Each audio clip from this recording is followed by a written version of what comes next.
ট্রাম্পের মাগার ধাক্কায় নাজেহাল মার্কিন জনতা। অর্থাৎ ট্রাম্প যেটা তিনি স্লোগান দিয়েছিলেন মেক আমেরিকা গ্রেট অ্যাগেন, এবং সেই স্লোগানের ধাক্কায় এবার নাজেহাল মার্কিন জনতা। মূল্যবৃদ্ধিতে জেরবার সেখানকার বাসিন্দারা। চলতি বছরে মূল্যবৃদ্ধি ছবে 3.4% শিখর, এমনটাই কিন্তু জানা গিয়েছে। আমেরিকায় মূল্যবৃদ্ধির 20 বছরে গড় মূল্যবৃদ্ধি 2.9%। পার্সেলে হঠাৎ শুল্ক চাপানোর জেরে পোস্টাল সার্ভিস পুরোপুরি বন্ধ করেছে ভারত। এভাবেই আমেরিকার সঙ্গে নানা সম্পর্ক ছিন্ন করছে অনেক দেশ।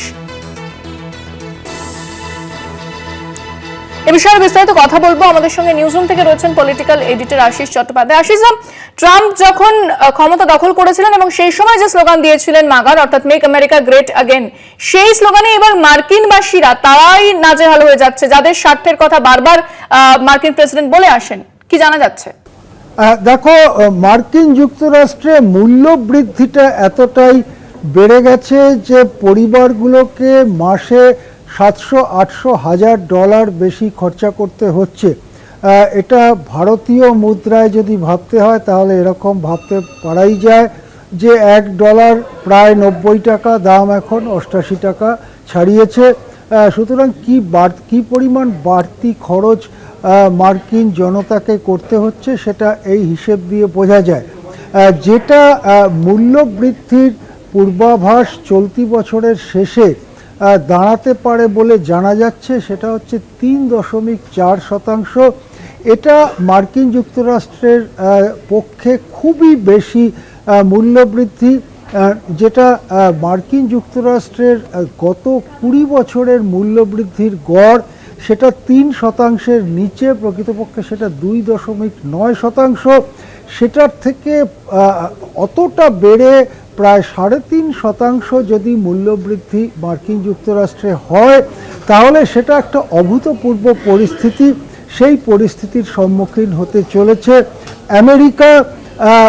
আরও যেটা জানা যাচ্ছে যে কতগুলো ক্ষেত্রে মার্কিন জনতা বিনা শুল্কে, কোনো রকম শুল্ক ছাড়া জিনিস আমদানি করতে পারত। ছোট ছোট জিনিস $800 পর্যন্ত দাম, যেমন ধরা যাক একটি ভারতীয় বস্ত্র, ভারতীয় জামা বা ভারতীয় কিছু $800 পর্যন্ত যদি দাম হতো, সেটা একজন মার্কিন নাগরিক ভারতে অর্ডার দিয়ে সেটা আমদানি করতে পারত, তার জন্য কোনো শুল্ক দিতে হতো না।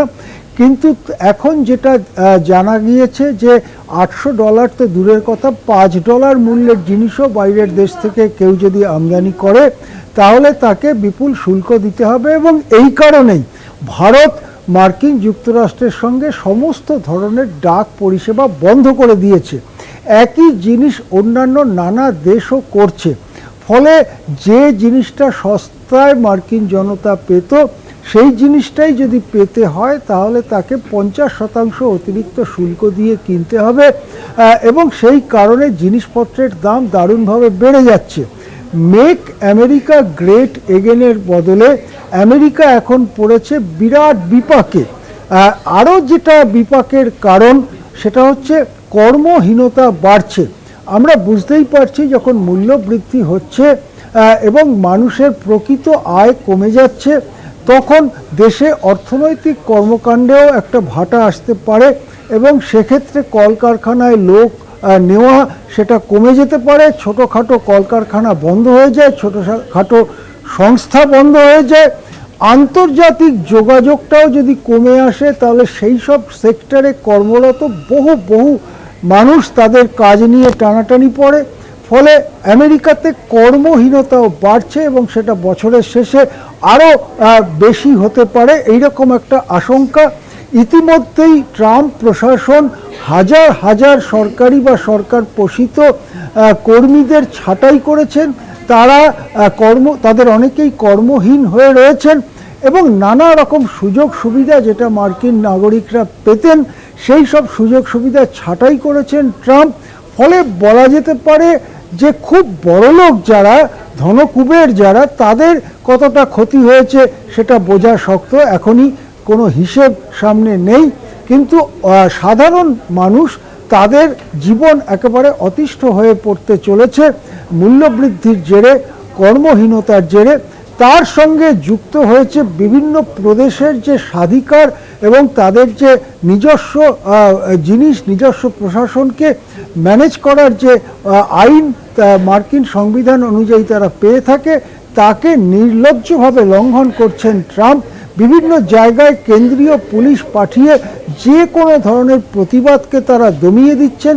বিশেষ করে প্যালেস্টাইনে, গাজাতে যে গণহত্যা হচ্ছে তার বিরুদ্ধে প্রতিবাদ করলেই কেন্দ্রীয় পুলিশ গিয়ে তাদেরকে ধরছে এবং নানাভাবে সেই সমস্ত প্রতিবাদ দমন করছে।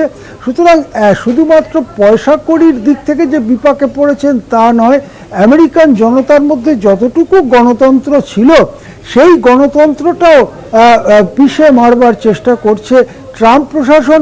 সব মিলিয়ে আমেরিকান জনতা কিন্তু যা ভেবেছিলেন হচ্ছে তার উল্টো।